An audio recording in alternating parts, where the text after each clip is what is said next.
지난주부터 우리는 요한계시록 2장과 3장에 나오는 7개의 편지를 살펴보고 있습니다. 지난주에 이 7개의 편지 설교들은 5부분으로 나눌 수 있다 이렇게 말씀드렸습니다. 그것을 5개의 C로 이렇게 표현할 수 있다고 그렇게 말씀드렸죠. 첫째는 크라이스트 타이틀, 그리스도의 칭호입니다. 둘째는 커멘데이션, 칭찬이고, 셋째는 컴플레인트, 책망이고, 넷째는 코렉션, 교정이고, 다섯째는 컨클루전, 그 결과인데요. 이 편지들이 이런 5개의 그 순서를 따라서 기록되어 있는데, 이 편지들 가운데 어떤 편지들은 이 순서를 정확하게 지키는 편지들이 있는가 하면 또 어떤 편지들은 약간씩 변형을 주는 그런 편지들도 있습니다. 그렇기 때문에 원래 그 에베소 교회에 보내는 편지 설교 다음에는 이제 서머나 교회에 보내는 편지 설교가 나와야지 그 이제 순서대로 맞는데, 성경 본문의 순서대로 맞는데, 저는 이 5개의 이 구조를 좀 더 지키고 있는 그런 편지 설교를 좀 더 모아서 먼저 설교를 하려고 합니다. 그래서 오늘은 서머나 교회 대신에 버가모 교회에 보내는 편지 설교를 먼저 나누고자 합니다. 12절에 보시면 그리스도 칭호가 나옵니다. 버가모 교회에 보낸 편지 설교에서 예수님은 좌우에 날선 검을 가지신 분으로 등장하고 있습니다. 이 너무나도 굉장히 무서운 표현이죠. 여기 말하는 이 검은 작은 칼이 아니라 여기 사진에서 보듯이 굉장히 이제 큰 칼이에요. 롬파이아라고 불리는 굉장히 큰 칼인데 전체 길이가 1.5m나 되는 그런 긴 장검입니다. 그 중에 3분의 1은 손잡이이고 나머지 이제 3분의 2가 아주 이제 굴곡이지고 양편으로 날카로운 그런 칼날이 달려있는 그런 칼인데요. 여러분, 예수님께서 이런 칼날을 들고 우리를 찾아오신다 이렇게 한번 생각해 보십시오. 예수님께서 여러분들이 예배 드리려고 이제 가는데 이런 칼을 들고 교회당 입구에 서 있다고 한번 상상해 보십시오. 그러면 얼마나 무섭겠습니까? 그죠?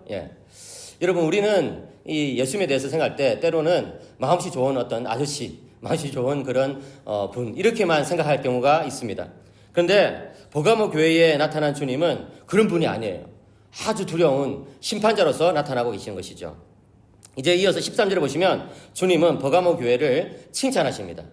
주님이 아주 두렵고 무서운 분이긴 하지만 사랑이 많은 것은 분명합니다. 그렇죠, 여러분? 이 주님이 우리들을 바라보실 때에 먼저 이렇게 장점부터 보신다는 것은 참 은혜로운 일이 아니겠습니까? 종교학자 칼빈은 경건이 무엇이냐라고 묻고는 경건이란 하나님을 두려워하면서도 사랑하는 그런 감정이다라고 이야기했습니다. 그리고 여러분, 하나님은 정말 어떤 면에서는 두려운 분이세요. 예수님은 어떤 점에서는 참 두려운 분이세요. 이렇게 긴 장검을 들고 우리에게 찾아오시는 분이시기도 하거든요. 그런데 우리가 예수님을 사랑하는 이유가 무엇일까요? 그것은 예수님은 두려운 분이시긴 하지만 사랑을 먼저 보여주시는 분이시기 때문에 그런 거예요. 주님은 버가모 교회에 이 사랑의 칭찬을 먼저 하십니다. 주님은 이 교회가 어디에 있는지를 안다고 말씀하십니다. 거기는 사탄의 왕자가 있는 곳이다 라고 표현되어 있는데, 이 사탄의 왕자가 정확하게 무엇인지 알 수는 없지만, 그리고 또 주석가들마다 다른 견해를 이야기하고 있지만, 분명한 것은 이 사탄의 왕자가 있었기 때문에 버가모 교회 성도들은 아주 심한 박해를 받았다는 거예요. 이게 이 로마 정부로부터 오는 박해든 아니면 또 유대인들로부터 오는 박해든 정확히 알 수는 없지만 어쨌든 이 버가모 교회 성도들은 박해를 심하게 받았다는 것이고, 그들 중에 이 안디바라는 성도는 그 박해 가운데 순교까지 당하는 그런 일이 있었다는 거예요. 하지만 그런 일이 있었지만 버가모 교회는 포기하지 않았습니다. 주님을 믿는 그 믿음을 절대로 굽히지 않았습니다. 그래서 주님은 그들을 칭찬하셨습니다. 잘하였도다, 착하고 충성된 이 교회야. 이렇게 하면서 주님은 그들의 그 신실함을 칭찬하고 있습니다. 그런데 이제 이어서 14절과 15절을 보시면 이제 책망이 나오는 것이죠. 이 책망은 두 가지인데요. 첫째로 버가모 교회 성도들 중에 어떤 사람들은 발람의 교훈을 따르는 사람이 있었다는 것이고, 둘째로 그 결과로 그들은 우상의 재물을 먹고 음행을 저지르게 되었다는 것입니다. 이것에 대해서 이제 제가 좀 이따가 설명할 텐데, 어쨌든 이 버가모 교회의 성도들이 지었던 이 잘못은, 죄는 우상의 재물을 먹는 것과 관련되어 있는 것을 알 수가 있습니다. 여러분들은 이 우상의 재물을 먹는 것 때문에 갈등을 느낀 적이 있습니까? 저는 이 아버지 쪽에 그 친척들이 불신자들이 대부분이었기 때문에 어린 시절에 명절이 되면 항상 이 친척 집에 가가지고 제사 드리는 장면을 지켜봐야 했습니다. 그럴 때마다 저희 어머니는 그 제사에 참여해서는 안 된다. 또 제사 음식을 먹어서는 안 된다. 주의를 주곤 하셨죠. 예. 이 고대의 제사 관습은 우리나라의 제사 관습보다 훨씬 더 엄격하고 철저했던 것을 우리는 알 수가 있습니다. 당시 사람들은 일반적으로 짐승을 가지고 이제 제사를 바쳤는데요. 이 제사를 바치고 나서 남은 고기들은 지인들이 함께 먹거나 아니면 또 시장에 팔거나 하는 그런 어떤 이제 관습이 있었습니다. 복음교회 신자들은 이 제사 드리는 이 일에 참여했던 것 같아요. 왜냐하면은 그 당시에 이 사회가 이 제사를 중심으로 돌아가는 사회였기 때문에 그런 것이죠. 예.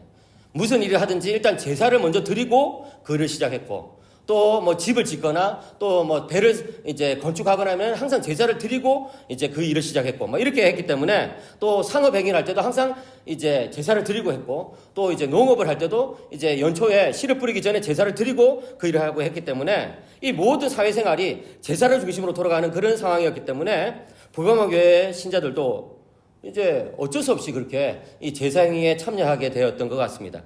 그런데 문제는 이 제사 드리는 행위에 옆에 서 있을 뿐만 아니라 그들의 식사에 같이 가담하게 됐다는 거예요. 같이 밥 먹는 게 뭐가 그렇게 잘못이냐 이렇게 물을지 모르겠지만 그 당시에 이 식사는 단순한 식사가 아니라 종교적인 식사였어요.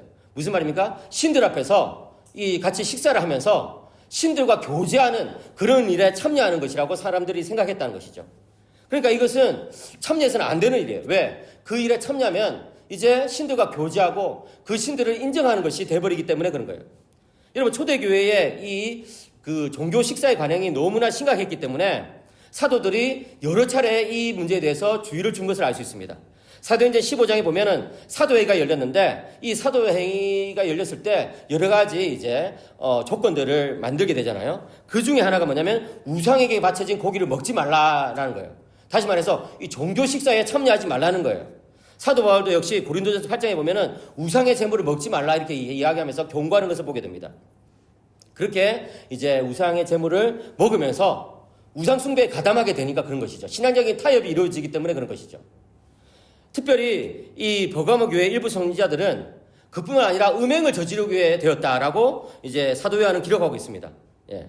당시 식사 자리에는 항상 시중 드는 여인들이 있었고, 또 그들은 이제 흥을 돋구기 위해서 악기를 연주하거나 또 춤을 추거나 이렇게 했는데, 나중에 이제 개수에서 이제 술을 마시고 또 밤이 깊어지고 이제 그렇게 되면은 이 여인들과 성행위를 하게 됐다는 것이죠. 예. 문제는 뭡니까? 버가모교회 신자들이 처음에는 자신이 하는 이런 상업행위 또는 농업 이런 것들을 이제 잘하기 위해서 이 종교적인 식사에 옆에서 구경하다가 조금씩 더 들어가가지고 그 종교 식사를 같이 가담하게 되면서 우상숭배에 함께 참여하게 되었고, 그렇게 하면서 나중에는 음행까지 저지르게 됐다는 거예요. 예.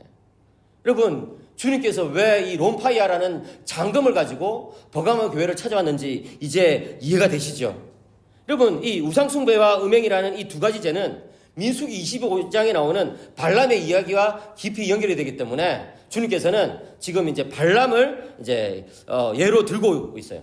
모압왕 발락이라는 사람이 있었는데, 이 발락이라는 사람은 자기 영역에 들어온 이스라엘 민족을 물리치기 위해서 이 선지자 발람을 불러가지고 그들 저주하러 가는데, 발람이 처음에는 막 이게 저주하지 않고 막 이렇게 민기적거리다가 오히려 이스라엘 백성들 막 축복하고 이렇게 하다가 이후에 이제 이 발락 왕에게 한 가지 힌트를 줘요. 그게 뭐냐면 모압의 아름다운 여인들을 데려와가지고 이스라엘 남자들을 유혹하라는 것이죠.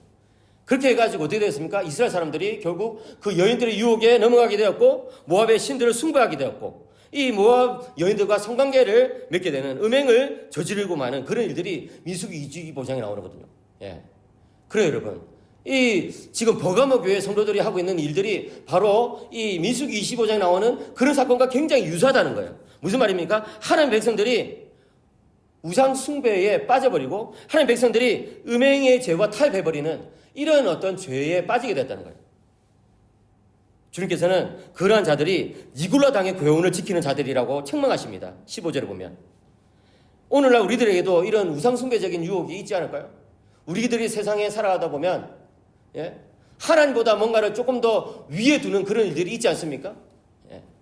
이 돈을 버는 것 나쁜 일이 아니잖아요. 근데 돈 버는 일에 너무 혈안이 되면 이 돈 버는 것이 하늘보다 더 위에 있는 일이 생기잖아요. 여러분, 세상에 여러 가지 재밌는 일들을 즐기는 거 나쁜 일이 아니잖아요. 그런데 그런 것들 너무 초과하다 보면 그런 것들이 하늘보다 더 위에 서버리는 그런 일들이 생기잖아요. 또 인간관계를 맺는 거 좋은 일이잖아요. 그죠? 세상 사람들과 잘 어울려서 잘 지내는 거 나쁜 일 아니잖아요. 그런데 인간관계가 하늘보다 더 위에 서버리면 그게 문제가 되기도 하잖아요. 예. 그래요, 여러분. 어떤 관계를 유지하기 위해서 세상과 타협해야 되는 그런 순간들이 찾아왔을 때 우리가 어떻게 해야 되는 거예요? 뿐만 아니라 우리 사회는 성적인 죄가 만연한 사회 아닙니까? 이 성적인 유혹이 정말 이렇게 깔려있는 그런 사회가 아닙니까? 예. 제가 예전에 다녔던 교회에서 어떤 여집사님이 동창 모임을 가서 동창회를 갔는데 이제 저녁에 식사를 이렇게 막 맛있게 하고 있는데 이 친구, 이제 동창인 친구 어떤 이제 여자분이 야, 이제 우리 그이 부를까? 이러면 그이 부를까? 그래가지고 이제 우리 그 여집사님이 분위기 파악을 못하고 야, 이런 자리에 남편을 왜 불러? 이렇게 이야기했더니 야, 남편 말고, 너 남자친구도 없냐? 이러면서 이제 남자친구를 부르자는 거예요. 그 여집사님이 너무 놀래가지고 적당히 핑계 들고 이제 나와버린 거예요. 그래 이제 그 다음날 구역 모임에서 그런 이야기를 나눴는데 이 구역장 이제 권사님이 너무 놀래가지고 이제 담당 부목사님한테 전화하는 거예요. 부목사님이 너무 놀래가지고 이제 담임 목사님한테 전화한 거예요. 담임 목사님이 너무 놀래가지고 저한테 전화를 한 거예요. 왜 저한테 전화했는지 모르겠는데 제가 너무 놀래가지고 이제 저 아내한테 이야기했더니 역시 이혼 문제를 다루는 가정법원 판사는 다르더군요. 그런 이야기를 들었을 때 아무런 어떤 그 놀라거나 이런 것이 없이 여보 그런 것도 몰라? 요즘 그런 게 일반적이야. 일반적이라고. 당신도 조심해. 이러면서. 예. 그래요, 여러분. 우리 사회는요, 이런 것들이 정말 시시각각으로 우리를 유혹하고 시험에 들게 만드는 그런 사회예요. 버가모 교회는 그런 우상숭배적인 상황과 음행이 만연한 사회 속에서 타협하고 말았어요. 예. 타협하고 말았다. 사랑하는 여러분, 우리가 이 세상을 살아가면서 정말 타협하지 말아야 될 순간들이 찾아왔을 때 우리는 어떻게 해야 될까요? 버가모 교회는 그렇게 타협하고 말았는데 놀라운 것은 뭡니까? 16절에 보시면 주님은 여전히 그들을 포기하지 않으셨다는 거예요. 우리는 때로 세상을 살아가면서 세상의 문화에 타협하고 죄와 타협하고 이렇게 살아갔을 때가 있지만 주님은 포기하지 않아요. 회개하라고 명령하시고 다시 찾아오신다는 거예요. 만약에 이 주님의 음성을 무시하고 회개하지 않으면 어떻게 됩니까? 이 장검이 예수님의 입으로부터 나온다고 주님 말씀하십니다. 무슨 말입니까? 심판의 말씀이 우리들에게 선고될 것이라는 것이죠. 이제 버가모 교회는 그리스도의 말씀을 듣고 회개해야 합니다. 근데 만약에 그들이 회개하면 어떻게 될까요? 17절에 보니까 두 가지 상을 받게 된다는 거예요. 첫째는 감춰진 만나를 먹게 된다는 거예요. 이 감춰진 만나는 구약의 언약궤 안에 있는 이 만나를 뜻하는데요. 언약궤는 여러분 이스라엘 역사 속에서 이제 쭉 존속되다가 갑자기 사라져 버렸어요. 그런데 주님께서 오시면 승리하신 자들에게 그 언약궤에 있는 그 만나보다 더 좋은, 더 뛰어난 진정한 만나를 주시겠다고 주님께서는 약속을 하고 계시는 것이죠. 둘째는 힌도를 받는 거예요. 힌도의 의미가 무엇인지 또 정확하게 알기 힘들기 때문에 주석가들이 의견이 분분하지만 분명한 것은 그 힌도 위에는 그 돌을 받은 사람이 알 수 있는 새 이름이 새겨질 거라는 거예요. 무슨 말입니까? 정체성이 주어진다는 것이죠. 성경에서 새 이름을 받는다는 것은 정체성을 뜻하는 것이거든요. 구약시대에 하나님께서는 아브라함에게 새 이름을 주시지 않았습니까? 야곱에게 새 이름을 주시지 않았습니까? 그것은 내가 너에게 새로운 약속을 주겠다. 너의 정체성이 무엇인지를 알려주겠다는 거예요. 마찬가지로 버가모 교회가 정말 우상숭배와 타협하지 않냐고, 음행을 권하는 그런 사회에 타협하지 않냐고, 정말 회개하고 주님 앞에 서게 되었을 때 새 이름을 받게 되고 주님께서 인정해주는 그런 교회가 될 것입니다. 사랑하는 여러분, 이 세상을 살아가면서 때로는 정말 나 혼자만 이렇게 어리석게 살아가는 것이 아닐까? 정말 때로는 우리 대학만이 정말 이렇게 어리석게 살아가는 것이 아닐까? 이게 생각될 때가 있지 않습니까? 그럴 때 여러분, 주님께서 주실 그 새 이름을 기대하시기 바랍니다. 주님께서 인정해 주실 그런 인생이 되시기를 사모하시기 바랍니다. 여러분, 세상은 몰라줘도 주님께서 인정해 주시면 그걸로 족하잖아요. 주님의 인정을 사모하면서 이번 한 주도 주님을 바라보면서 그 외로움을 이겨내고 주님께서 주신 사명을 감당하는 여러분들이 되시기를 주님의 이름으로 간절히 축복합니다.